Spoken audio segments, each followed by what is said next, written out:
Welcome, Said. Thank you very much for coming.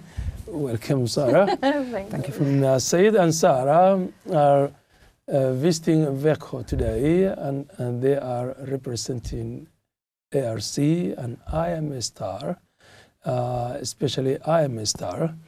And I hope that their experience in American life, in comparison to the Swedish life, that experience will give us so much to learn about and to apply in our life in Sweden. They have come from a country where the Somalis are far ahead of the Somalis in Sweden, especially in Minnesota. And they have all the experience of why the Somalis in that area have developed it to that level of development, how they have reached. And then, and I, as a Somali Swede in Sweden, I have been thinking about why are we so slow and not so visible in the spaces of employment, of education, of business, of all these things, and why are we so slow? And now I have the opportunity to meet Said and Sarah, who are really vibrant and really dynamic force to make a change. And their experience would really, hopefully, make a great change in our life in Sweden. So I say welcome to you. Thank you. Thank you for having us. Said, I just want to ask, what is the main purpose of your visit to Sweden? Well, our main purpose is the U.S. Embassy invited us to come to Sweden, and also we are also going to Denmark and Norway. Particularly, I'm going to Denmark and Norway. One of the things is that to share our expertise on how IMA Star and how the Somali communities are in the U.S. are doing. But also what will be the next step in terms of is there any way we can learn from the Somali community in Sweden, Denmark, and Norway? So our main trip is based on this issue. So we have been here for about, we came last Sunday, so we're here for quite a few days, and then tomorrow day after tomorrow I'll be flying to Norway, where I'll spend 3 days, and then I'll be flying to also to Denmark for another 3 days, where I'll be meeting with the Norwegian government officials, particularly the integration, as well as the Somali community over there, to learn more about it and to share how we're doing in the U.S. and see if there's anything that can be beneficial. Thank you very much, Said. And Sarah, have you been in other places, any place other than VECO in Sweden? Just Stockholm and Västerås, yes. And Västerås, you have been to Västerås? Yes. And in Västerås, have you seen anything that attracted you, impressed you, or something that you think to comment on, and or you just went to a closed door meeting and then you came out back to the train to Stockholm? Anything, your interaction, can we see anything? We've had a chance to meet so many people since we've been here, and to learn from them and hear from them and try to gain some insight that can help us be better at what we do. And, you know, I've met so many intelligent people with big ideas about how to make change in the world, and it's been very inspiring. Yes. And I think you can't help, being in Sweden as an American, being impressed by people's commitment to human rights and to justice, and sort of the incredible generosity, I guess, of the benefits that people have here. I think we've also heard about people's struggles, and we are trying to figure out, like, if we have developed tools in our toolkits that can help people here. Yeah, that is very good. Yeah. Said, you mentioned that to me, that you are one of the founders of IMA Star. And IMA Star, as I have learned from the internet long before you came to Sweden, was quite a very impressive and dynamic institution that collects people and brings people together, especially the young people, and gives them an ambition where they can be inclusive into the main society in which they live, and even make a change in terms of education and employment, or whatever it is. And can you just describe a little more about this IMA Star, or can I be a star myself? Yes, everyone can be a star. Good. Now, start from to answer your question. In 2009, the state I'm from, Minnesota, which is in the Midwest, is a state where also a lot of the Scandinavians actually migrated years ago, and is the state where the largest Somali Americans do live there. And ARC, to precisely describe to you, ARC is an international humanitarian organization headquartered in Minneapolis, Minnesota. And we work in a number of countries, and the work we do is general as a humanitarian work. And so living there as a Somali American next to an ARC, and knowing that ARC was not in Somalia, that's how when I started approaching ARC along with my other Somali fellow Americans. We approached the ARC, and the reason is because we were trying to see if there's anything ARC can do in Somalia, particularly people who are really suffering. Yes. But in the process, we discovered it was very important for also the Somali community. Somali community had an issue. Somali Americans actually had an issue over there in terms of the neighbors or integration. Some of the challenges. So we thought of that, who will be the best fit. So ARC brings on the table the technical know-how to do the humanitarian and development. Yes. Whereas Somali, the mainstream Minnesotans, actually non-Somali Somali Minnesotans, actually bring the generosity of engaging. Yes. So ARC was very successful organization, so we knew that it will be an asset to us if we develop some sort of partnership. Yes. Not only necessarily in Somalia, but as well as in the U.S. And they can have the global, and which they have the expertise of 30 years, which you can compare with the community. Thank you very much. I understand that. That's very important. Sarah, what can you add to I Am a Star? So, I Am a Star is a co-creation, I think Said was saying, between an organization that's learning to be better and be a 21st century humanitarian organization, which means helping somewhere, but helping in the whole, giving everyone in the world a platform, a really powerful platform to make change in the world, at home and abroad. And it's a co-creation, so it's about the best of each group coming together. And so we called it I Am a Star because it's a platform for people to shine and to be their best self. And we believe in the sort of wondrousness of humanity and sort of the capacity for people to do amazing things. And we want to, make a place where everyone can be amazing and do something really remarkable and meaningful with their lives. So if you're a Somali person in Sweden or a Somali person in Malaysia, or you're, I don't know, Irish descent, American, whoever you are, you could do something really amazing and be a star. And I think what we found is that when you talk to people that way, they really rise to the challenge and do extraordinary things. And also you get to meet the people who are doing extraordinary things all over the world. And right now we are engaging people in 66 different countries, 70 different countries, including all through Sweden. South America, Europe, Asia. People from Sweden. From Sweden, yes. We have about 700 people on our Facebook from Sweden. 700? Yeah. Quite out of the 40,000 our Facebook followers. Oh, that is fantastic. That is fantastic. But do you have any international figure as a follower or as a volunteer or any kind of... How many people? No, do you have any?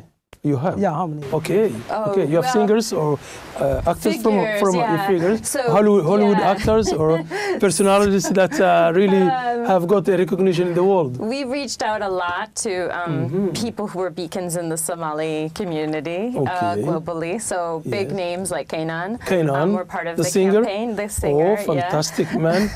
These wonderful sisters who perform in Los Angeles named Pharaoh. You mean the fashions? No, those are different sisters named Sweet Matano. Rush, formerly known as the Sweet Rush. Yeah, you're talking about Matano. They're designers. Yeah. Another amazing artist in New York, Abdi Farah. And then really amazing people like Hiba Noura, who was a wonderful old-time singer. Is a symbol of national unity. Yeah, so she lives in Minneapolis, and so she's been a really wonderful partner too. But people all over the world. Abdi Bile. That's very good. And in Sweden, you meet like Abdi Noura. Yeah, like you. Very sure. That's why we are here in the city. Came all the way to speak to you. But tell me, how did you get me to find me? How did you find me? Part of my job is to find the best of the best. Okay. And being you visited in Minnesota. Minnesota, yeah. I was out of town when you came. Actually, I was in Somalia. Yeah, you sent some materials. Yeah, but I saw your articles and I saw your Facebook. So at some point we ended up having the same book each other. And I was reading all your posts and writing, and I was very curious. Yeah, I think I discovered you first when you came to Minnesota. Okay. Yeah, I mean when you came to Stockholm. I mean, Stockholm. in Sweden. Because you started immediately writing. Yes. That's before where that I was writing. Yeah. And I used to work at that time, Voice of America, Washington D.C. Okay. So, so with Yabaro? With the Yabaro, yeah. Yeah, one of my best friends. Yeah. Yes. So that's how I discovered you, the talent that is hidden in the vacuum. Well, thank you very much. Thank you very much. Well, I just want to know about any plans for the Denmark and Norway visits. We have seen these plans in Sweden, that you have met Västerås people and you have met other people. Now you are in Växjö to meet so many other people. And is it the same as we have done here? Would you do the same in Denmark and Norway, or you have special plans that something concrete waiting for you so that you have to act? We never know. I'll be honest. Somehow this has taken us around the world to meet with Somali people in Qatar and UAE and Malaysia, and we have no idea what is coming, because one of the most wonderful thing about the Somali community is you just don't know what's in store for you. So we make meetings when we travel, and obviously we meet with representatives from the United States government, where we're citizens. Yes.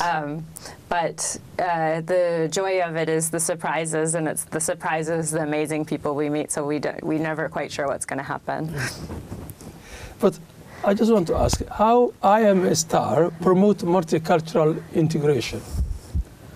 It's simple. As we said, I Am a Star is a platform, and it's three things. We inspire people. I mean, I Am a Star inspires people. People take an action, and then everyone is included. So that's the kind of like three principles that we work. So, if, for example, in Minnesota, our neighbors, we came together and we did some sort of sambusa contest, or summer bash, what we call it, where we had 350 people, neighbors coming together. Okay. We had 5 chefs from Somali community, 4 of them chefs, and 1 of them was homemade, mother who a mother who came. Who knows how to cook sambusa. So all of them cook at 350 sambusa each. Okay. And then 350 people came together. And what people brings together is the food also. Neighbors what brings together. So it's one of the things that we have done. Yes. And that is, it really was very nice, people to come together. Very good. Tasting food together, having nice conversation, interacting, getting to know more each other. So this is kind of one of the things that we have done. We also did Run to Unite program, where neighbors come together, about 500, and they run together. Once in a year we did, and this year we're going to be doing the same thing too. So part of our thing is to bring neighbors together and do some activities that is common, and how neighbors take care of each other. So one of the things that we are exploring also. How difficult is it to organize such events? Yes. It's a lot of work to organize events like that, but it's worth it. I think I just wanted to add on to that. I think there's 3 things that we've learned. We didn't set out to do this, but we've done it with a lot of intensity, and we've learned a lot along the way. And I think there's 3 things we've learned through this platform that are useful for community building and neighborhood building. The first is that we worked very hard to disrupt the narrative. I think this narrative in the United States, and I hear this to be true in Sweden too, is the narrative that surrounds the country Somalia and also Somali diaspora is often quite negative, and it's negative outside of the Somali community, but it's negative inside the Somali community too. Yeah.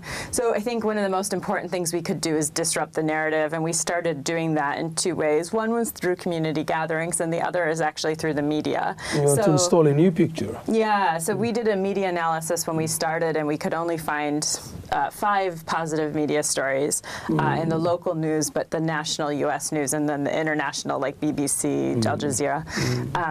And we decided that first thing we had to change that. It wouldn't be enough to just have that. You know, we didn't have, that's not good enough. Yes. In the first year that we started doing that, we were able to place 700 stories that all had a positive story about Somalia or Somali people. So that's an incredibly important part, is disrupting the narrative and showing people the other, the sort of, the truth is very big, and the truth of Somalia was being projected to be very small.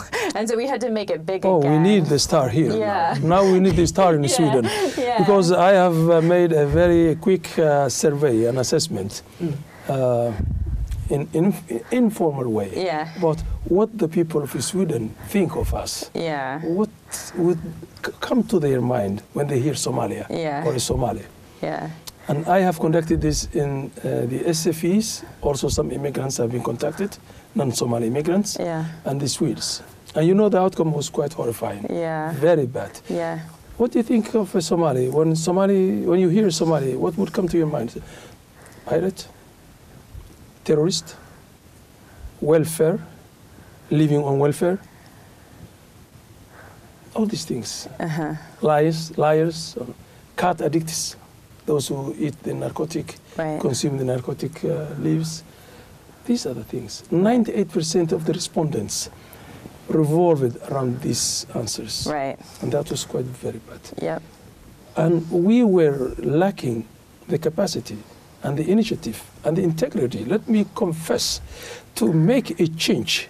Now I Am a Star seems to have an answer for that you are trying to rearrange the narrative and put a new picture in the minds of the people by going through the media. And when I trace it back to where these people have got this information that had changed their mind, the route went to the media. Yeah. And even I have contacted the media. I'm a regular contributor of this county's biggest paper that's called Smålandsposten. I contribute as a journalist. And I have made many friends, and I asked them, where has this come from? And then I learned that whatever they write about Somalia, they retrieve from the international press. Right. And the international press is no good and no friendly with Somalis. So whatever is published in the European media is extracted from the big multinational media corporations.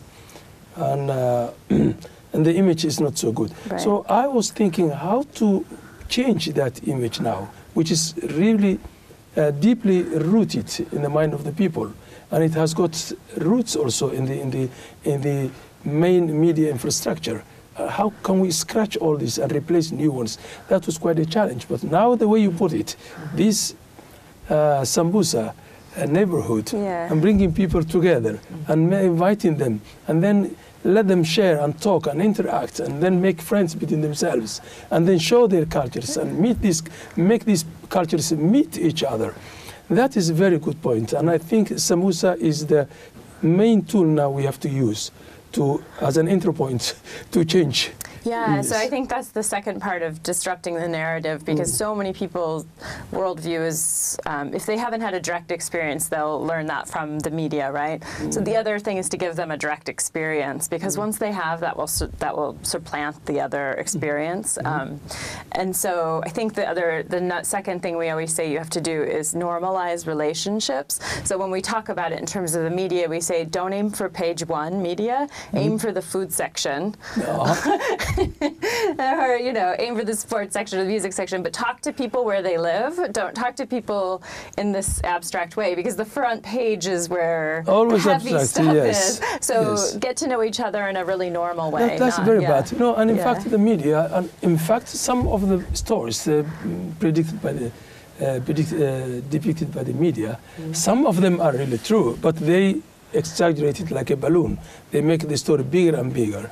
But there is some truth sometimes that we have pirates in the sea, we have terrorists on the ground, we have some people who are addicts, we have some people who like to stay on welfare and live on welfare. We have, but the way the media produce these stories, the way they present is a bit exaggerating. But we have these problems, because I was an SFE student. SFE is the Swedish for foreign immigrants, invandrare, for foreigners.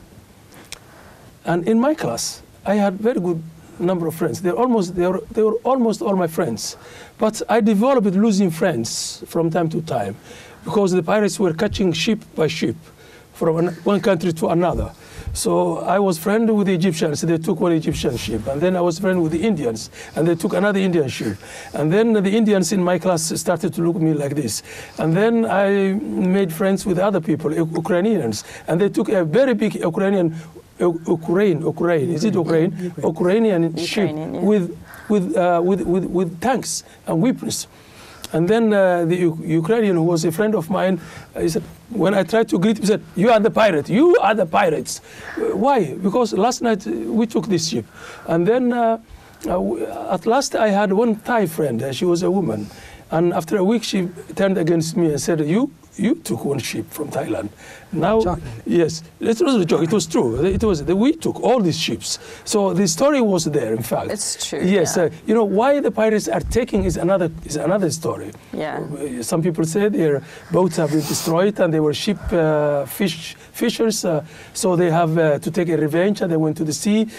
So many stories. And, so many stories, yes, yeah. But that is another one. Why this is happening is another one. But the truth is that there is something wrong in the society that makes the media, that makes the people understand us negatively, because the media is taking almost those stories that make money quickly. Like if you say a school was built, no one will buy it. If you say a school was destroyed, bombed up, then people will buy the books. When it is built, no one will buy. But when it's destroyed, people will buy it. So the media also is after its own interest is to sell its stories. All the media tell us, the positive and the negative. Both of the stories, they rely on what's happening. So it all depends on the readers. But here, our focus is the 99% of the Somalis who are hardworking, trying to, develop their life. A father who wants to take care of his children, make sure that his children wants to go the best schools in Sweden. A Somali community who, when they came to this country, were welcomed very nice by the Swedish government. And they became now successful. Some of them are in the research center. We met when we were in Sweden. So those stories were not told. I mean, this is one of the things. I mean, in the U.S., there were Somali doctors. There were, Somali other professionals who were really contributing, hardworking. A mother who, and a father who, both of them work in order to meet the needs of their children. So those are the kind of the positive sides that are not seen on the media. So one of the things that Amistar is doing is to give the platform, the media, and share and show those people who are really the 99% the version of the Somali Americans, or 99% I can't say it probably here too. And this is very good that we are going to change the perception, starting with the media and trying to put the community back to each other, and then start from there, from the community, not the abstract, but the community, the reality on the ground, that the people love each other, and then the fathers are striving hard to at least get some income for their families. And these are the things, the good qualities of the people that has to be presented and shown, instead of the other side, which is not so good. So that is really quite nice, and I hope that we learn something from you, from this your visits. We really learn, and now we are beginning to make some kind of a schematic program, a plan that we have to start with the samosa first. Yeah, that's a good one. We'll send the samosa to knock the doors and say, "I am samosa, please taste me, smoke me." Yeah. What more can you add to explain about I'm a Star? Well, I just want to add one thing. I mean, for the past 5 days I've been here, I've learned that there are a number of quality Somali people in here, Somali Swedish, who really, wants to have a platform, to contribute both in here in Sweden, but as well as also in Somalia. That's what I've learned. The other thing I've learned, I just want to make sure I mention, is that, I mean, the Swedish government have been very kind and very supportive to the immigrants when they arrive. So this is it's one of the things that I've learned while I was here. I mean, Sarah, you want to add it? Yes. I don't really have anything to add. It's been an incredible pleasure to be in Sweden and meet so many interesting people. I think that, we have strong belief in the goodness of people and the bigness of truth. And I think that when you give people an opportunity to participate in that and share in that, they will rise to the people they want to be. And sometimes it's easy to get dragged down. And so I think we have to give each other a hand, you know, up. Yeah. So, and when you do, people are amazing. So I think that is very important, and I hope that we will make a change, because it's absolutely necessary that in this country we have to make a change. We cannot stay like this, because in Somalia we have been hardworking. In Minnesota we are doing very well as Somalis, and then in Kenya, as you see, we have got everywhere. So it seems now that we are losing our internal force and capacity to at least do things by ourselves, and we seem to be relying on the system much more on ourselves, and the system is providing all what we need. We say thank you to Sweden, in fact. That is something that we need, because we are quite new to the country, and we cannot immediately go into the labor system unless we go through stages of integration process, that we have to learn the language, and then we have to make a coaching, and then we have to learn something, study university, whatever it is, or something practical, like if I want to work for this television channel, for example, I have to go to school. Even if I want to clean in Sweden, I have to go to school. Even if I want to take care of a baby or make everything is knowledge based, and everything must be some kind of educational background. It must have, and that takes a long process for us. But by the time we finish the process, we are completely ready to contribute to the economy of the nation by getting jobs and paying taxes and all these things. But in America, it seems that it takes very short time for the person to immediately go into the labor stream and labor market, while it takes too long here for the person to get a job. And that is something we have tried to replicate in Sweden, but the system does not accept it, cannot accommodate such a quick intrusion into the market labor, inclusion into the market. You cannot immediately jump into the market labor. Although there are laws here that in 2 years the immigrants must learn Swedish and get job in 2 years. But there are fears that in 2 years this will not be true. It's just a dream that in 2 years an analphabet Somali from a nomadic culture coming to Sweden, and in 2 years transforms himself or herself into a potentially productive person that can contribute to the economy by working and paying tax. In 2 years, from that stage of economic condition and the security condition to this level, it is impossible. So although it is written in the paper that 2 years must be the limit for the person to go to the job market, the other authorities, especially the communities, the municipalities, are showing some fears that these people will not get job in 2 years, and they will come back to the welfare society, welfare institutions.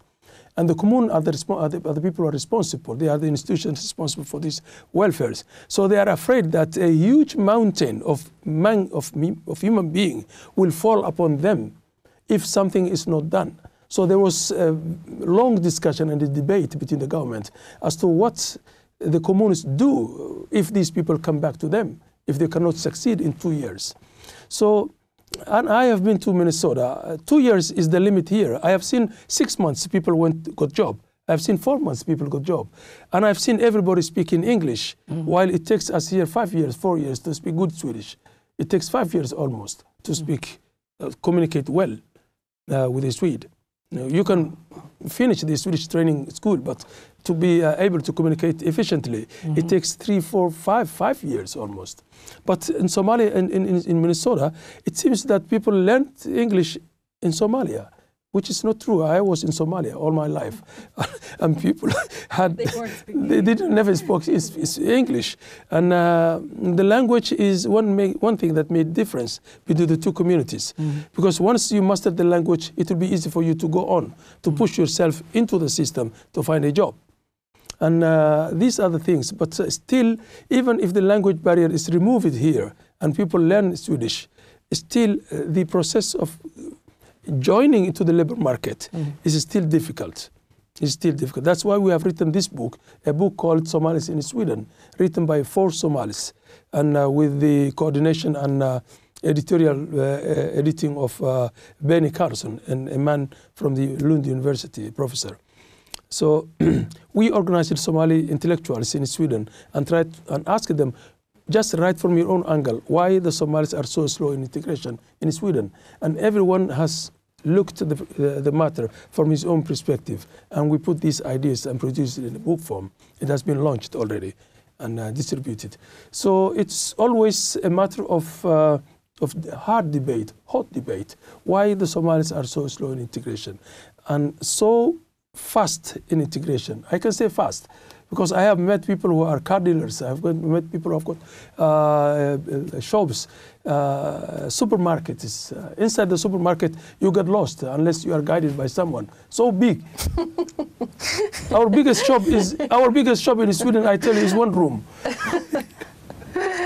We like things big. Yes, like there were 4 lifts moving inside. And at one time I saw an American working and I asked him, who is this man working for? He said, he's working for me. A Somali company. Yes, some Americans got job in a Somali company. Yeah. And I asked him, what is this man doing? I said, he's our workers. Yeah, we pay him. Yeah. So it's really a dream to pay a Swede here as a Somali in a Somali company. But we have some companies. We have some companies that offer jobs to all immigrants and all Swedes. But it's quite very few, very, very, very few. So we need to make the gap shorter to bridge this gap.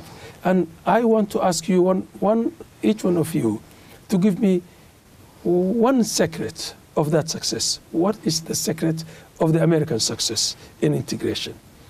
One secret. Today I'm taking away the secrets, to my country, Sweden. Please help me. So I think Saeed has the personal experience, so I'll have a short answer. I think, first of all, I've met Somali people all over the world, and it's an incredibly entrepreneurial sort of vibe in that community in every place that I've gone. So I have confidence that whatever's happening in Sweden will resolve itself, because there's an indomitable spirit that will prevail. I'm sure of that. The United States is a pretty brutal place to arrive in. And so I think we have to always be careful about how we think about it. And I think we take our hard knocks on the front end. So people who arrive, and say you can talk about this personally, but people who arrive are given very little, and it's very difficult. And I think inside humans, we have a really strong sense of survival. And so when you go into survival mode, people do amazing things. I think I work with refugees all over the world, and I get to see that, right? Yeah, people do amazing things when the chips are down. And I think the United States puts you, it's a difficult place to arrive in, and because you're given very little financial support, and so people work like crazy. They come up with ideas and they start survive. Going, and once you're in that mode, you just keep going, right? And so we've seen really incredible things happen, I think. I think, how many Somali businesses are there in Minnesota right now? Oh, thousands. You cannot count.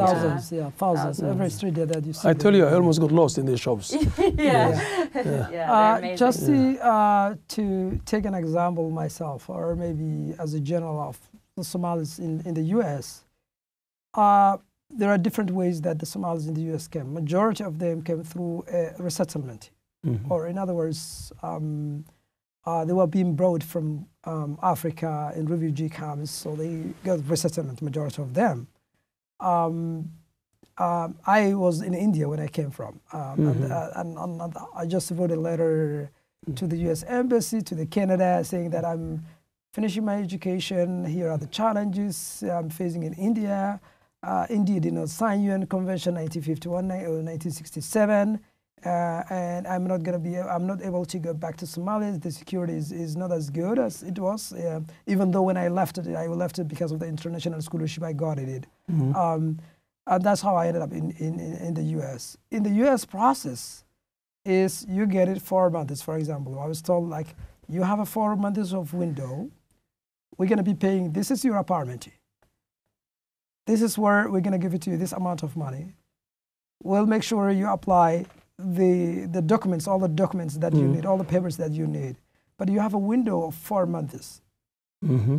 And in that 4 months, we'll work with you to get a job too. Yes. So this was the kind of the transition. That is one secret. And you know, the Somali community and in general, every human being wants to get more money, wants to contribute something. So job was very important for the Somali community. So if you are getting a job and you can make 2,000, 3,000 a month, why do you want it to be on the welfare? To be paid on the welfare of $300 or less than that? Because at the end, every Somali American wants to send his money back to Somalia. So you need more money to send it. You need money to live, but also you need money to send your family members in Somalia or cousins. Very good. That is very good. That's a very good say. You really gave me a very, very good now insight and outlook of how things are different from two countries. Because here, the margin of the payment is not so different if you work or if you don't work. And people prefer not to work because the income is almost the same. Okay. But in America, the income is different. Much different. Much different. So there's a reason for a person to go to work because he cannot sustain life within this limit of welfare income of $300, $400. He cannot live with that. But also there are companies who are there who need unskilled laborers. They absorb. Okay. People. So then when you go there, for example, the Somali community, majority of them, if you talk to them, the first 6 months they work in a meat plant. So in meat plants, you don't need to learn the language. That is another factor. So you don't need to learn the language. That is another factor. All that you have to is how to slaughter, how to make packaging. So these are the kind That is another factor. Here, you cannot do anything unless you have graduated from some kind of an institution. If you want to cut the hair, you have to go to school. If you want to estada is cleaning. If you want to clean, you have to go to school. If you want to cut a wood, you must have gone to school. Nothing can be done without going to school. But in the U.S. itself, they provide what But there are factories now. But there are factories who train you on the job and then absorb all this unskilled labor from the market. But here, the unskilled labor is not absorbed.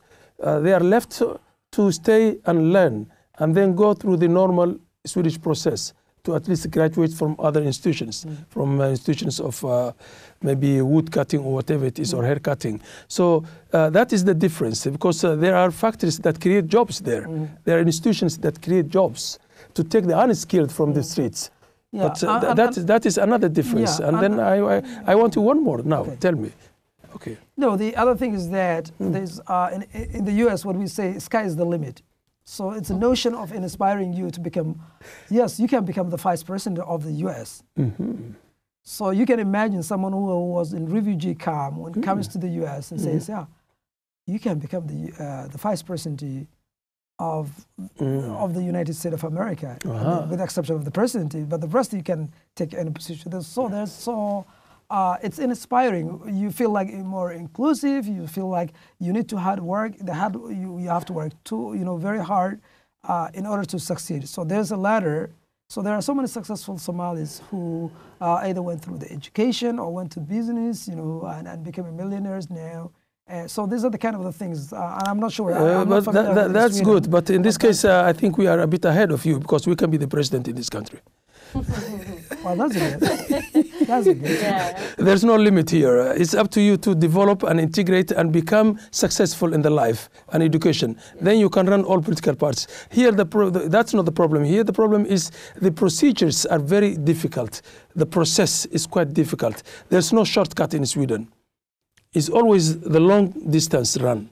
There's no shortcut. You cannot come from here or here. You just have to go straight and work from A to Z as straight as anybody has done. So, and that takes too long for a person like me who came to Sweden with a Somali background and Somali educational background and with all these things and quite new to all these systems. It's quite difficult.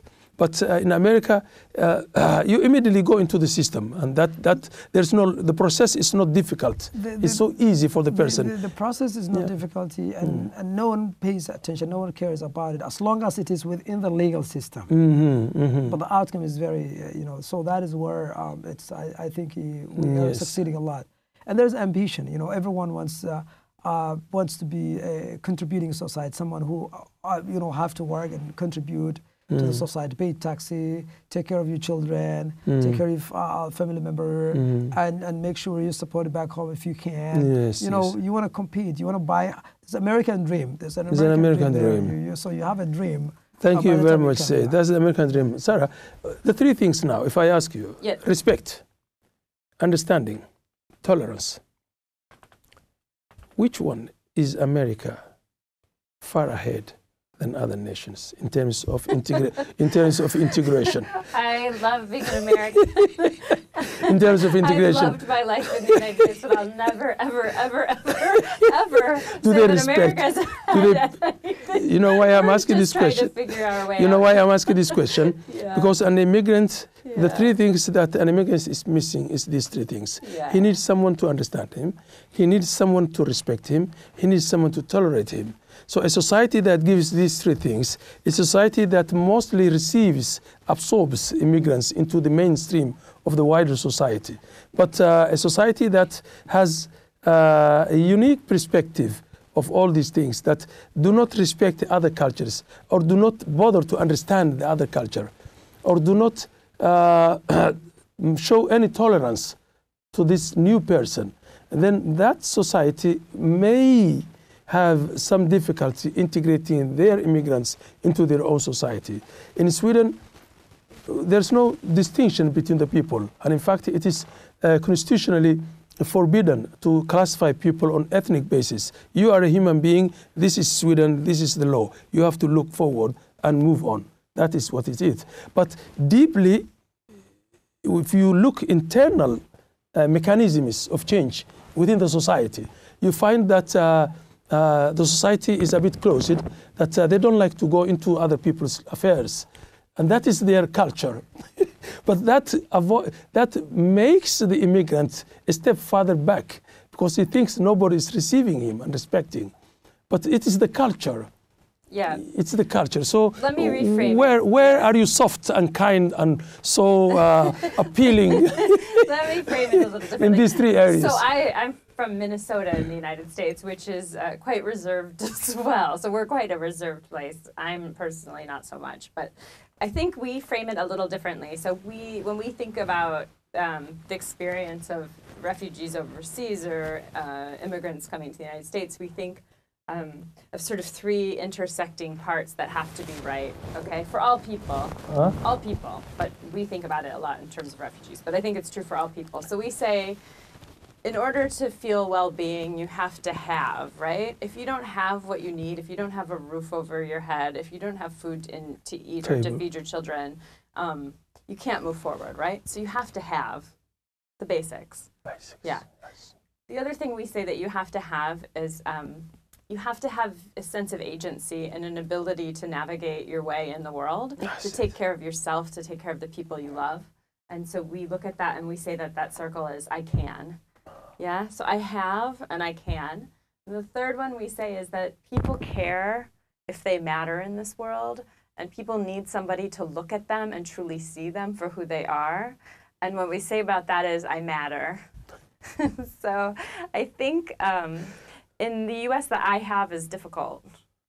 Yeah, it's difficult. It doesn't seem difficult in Sweden. I think Sweden has very high-minded sense of like provision in that space. Yeah. I think that I can is something I hear people talking about. They feel like they haven't been able to explore their own sense of agency in the way that they want to. And I think that's the area for growth. Yeah. And I think in terms of I matter, I think this is the most complex one of all, and like is a rich space for conversation. I think, you know, we have issues in the United States around I matter. I think that something that's different, and I hear here is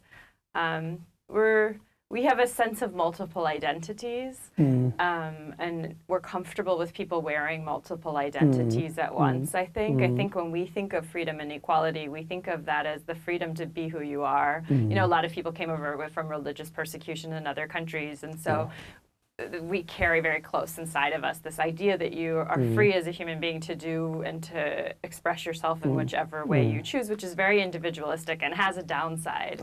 I think what I hear in Sweden is this amazing sense of human rights and community.